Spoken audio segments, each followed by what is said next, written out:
越南与印度签署防务伙伴关系协议，远离俄罗斯又不得罪中国，玩的还真挺高明。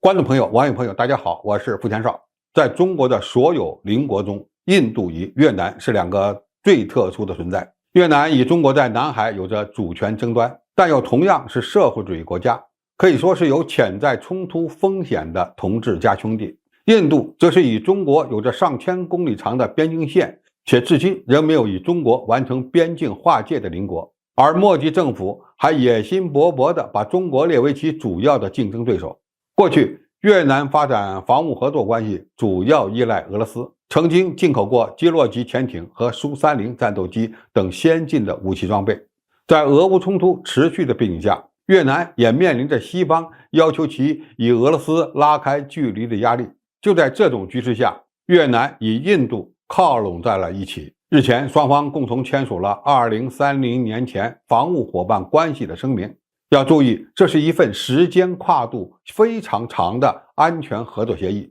据俄罗斯卫星通讯社报道，印度国防部长辛格对越南进行访问期间，两国还讨论了进一步扩大双边防务责任方面的有效和务实举措，以及地区和全球问题。印度还就尽快向越南提供5亿美元防务贷款达成了协议。印度向越南提供的5亿美元防务贷款，说白了就是支持越南购买印度的武器。最可能的是引进被印度人称为无所不能的布拉莫斯超音速导弹。最有意思的是，越南在防务政策上选择靠拢印度，可以说玩的还挺高明。首先，越南与印度防务关系的建立对中国是一种重要的制衡。美国人为此可能会感到高兴。在美国推动的印太战略中，印度是制衡中国影响力的一个关键国家，而越南又是在南海有可能与中国发生冲突的国家。美国不出面，而这两个国家拥抱在一起，对美国政府现在执行的所谓打造中国周边的战略环境而言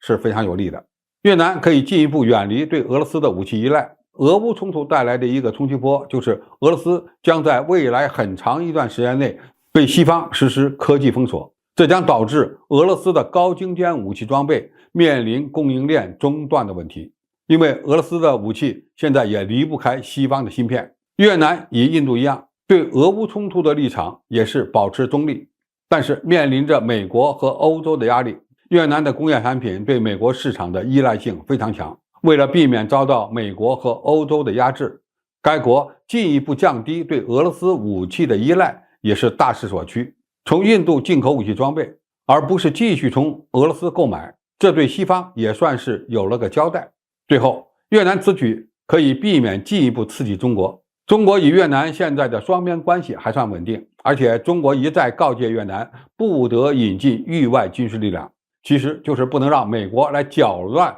南海局势。所以越南在防务合作上，如果需要远离俄罗斯，又不能投靠美国，就只能找一个让中国不那么敏感的国家，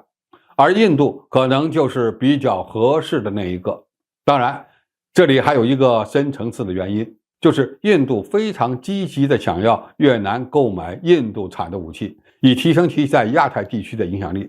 从印度给越南发放贷款的情况就可以看出来，别人卖武器是为了挣钱，而印度却为了制衡中国而给越南送钱，完全就是在当冤大头。总体来看，越南与印度的防务合作并不会对中国造成多大威胁，只能证明俄罗斯影响力的衰落和印度扩大影响力的野心。美国可能会因此而得到一点安慰，但是也不大可能再利用中国周边国家在南海兴风作浪，因为这些国家都非常清楚中国画设的底线在哪里。好，今天的评述就到这里，谢谢大家收看，我们下期再见。